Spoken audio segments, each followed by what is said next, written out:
जय श्री कृष्णा। जैसे कि आप सब जानते हैं, आज से कार्तिक का महीना शुरू हो रहा है। तो इस कार्तिक के महीने में हम सुनेंगे कार्तिक की विभिन्न कहानियाँ। आज की कहानी है पंच भीखू। एक साहूकार के बेटे की बहू थी। वह कार्तिक के महीने में सुबह जल्दी उठकर गंगा जी नहाने जाती थी। वह पराये पुरुष का मुंह नहीं देखती थी। राजा का लड़का भी गंगा जी नहाने जाता था। राजा का लड़का कहता कि मैं सुबह नहाता हूँ, मेरे से पहले कोई भी नहीं नहाता। जब 5 दिन कार्तिक के रह गए तो उस दिन साहूकार के बेटे की बहू नहाकर जा रही थी और राजा का बेटा आ रहा था।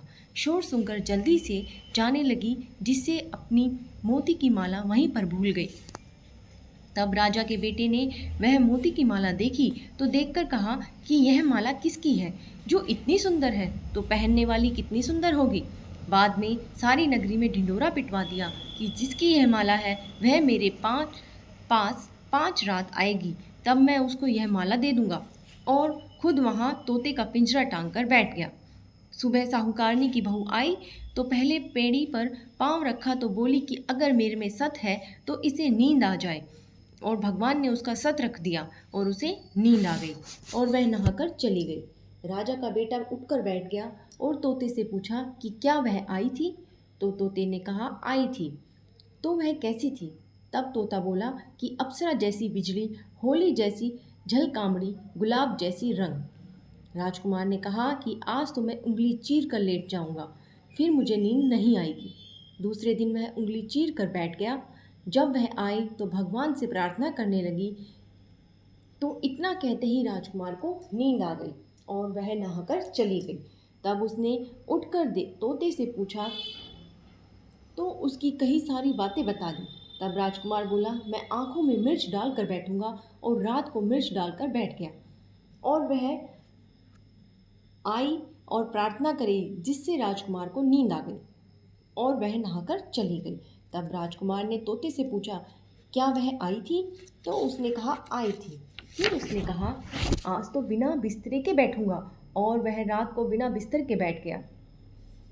तब वह नहाने आई तो फिर भगवान से वही बात कही तो राजकुमार को नींद आ गई। जब वह नहाकर जाने लगी तो आंख बंद करके चली गई। राजकुमार ने उठकर देखा तो वह नहाकर चली गई। तो वह बोला कि आज तो मैं आंख की अंगूठी रख कर बैठूंगा, जिससे नींद नहीं आएगी। और वह अंगूठी रख कर बैठ गया। साहूकार की बहू आई तो भगवान से कहा कि 4 रात तो निकाल दी, परंतु आज की रात और निकाल दो। भगवान ने उसका सत रख दिया और राजकुमार को नींद आ गई। जब वह नहाकर जाने लगी तो वह तोते से बोली कि पापी हत्यारे से कह देना कि तेरी 5 रात पूरी हो गई, इसलिए मेरी मोतियों की माला मेरे घर भेज देना। फिर राजा के लड़के ने तोते से पूछा, क्या वह आई थी।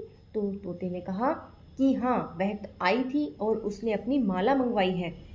तब राजकुमार ने सोचा कि वह तो सच्ची थी, उसका तो भगवान ने भी सत रख लिया। थोड़े दिन बाद राजकुमार के शरीर में कोढ़ निकल गया और वह तड़पने लगा। तो राजा ने ब्राह्मण को बुलाकर पूछा कि मेरे बेटे का शरीर क्यों जल रहा है। तब ब्राह्मण ने कहा कि वह पतिव्रता स्त्री पर बुरी नज़र रखता है, इसीलिए यह रोग लगा। तब राजा ने पूछा कि अब कैसे ठीक होगा।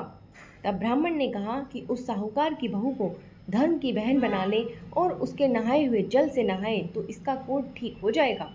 राजा उसकी माला लेकर घर गया और साहूकार से कहा कि यह माला आपकी बहू की है और उसके नहाए हुए जल से मेरे बेटे को नहला दो। तो साहूकार ने कहा, वह तो किसी पराये पुरुष का मुंह भी नहीं देखती। इस नाली के नीचे राजकुमार को बैठा देना, जब वह नहाएगी तो ऊपर से वह पानी गिर जाएगा।